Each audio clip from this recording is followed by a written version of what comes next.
Thank you for taking the time to listen to my video. I am creating this video to discuss the two different logos that I have created for the campaign on eliminating racial injustice.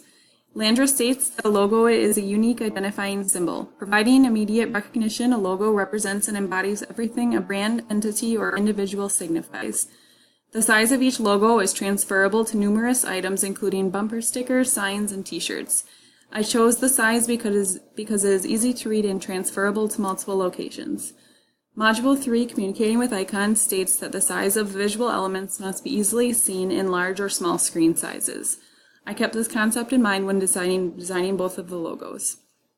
For the American Culture logo, I chose the color orange for lettering because it is energetic and it brings energy and warmth. The colors in the rest of the logo itself are not colors that would have a negative impact on the audience. For example, Module 1 notes states that in global interpretations of color, that black is a color of mourning and a serious color.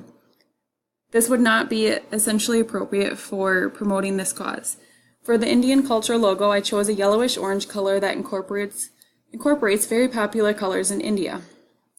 Module 1 notes also states that the color represents the god Vishnu and orange is considered the most sacred color. In Module 3, the notes discuss the symbols and that they do not always represent literal thoughts or ideas. Symbols are taught and incorporate social and cultural elements. Their meanings are taught to the social group, and the meanings and interpretations are passed down to the next social generation. The emotional response and intellectual interpretation of a viewer are guided by these factors. I chose the country's flag because it is a universal image in both the countries, and the viewers will have an instant connection or correlation to the images. Each logo is also an icon for each country because there are meanings, memories, and feelings entailed with the logos that I chose. As previously stated and taken from Module 3, Communicating with Icons, the American and Indian audience will each respond differently to each logo. The purpose of designing different logos is to reach a different and larger audience in each country.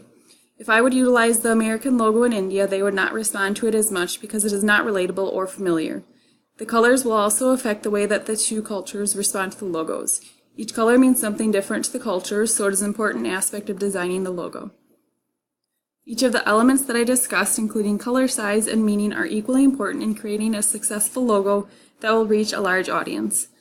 The various elements will create a different response from the two cultures, so it is critical that there is thought behind each design.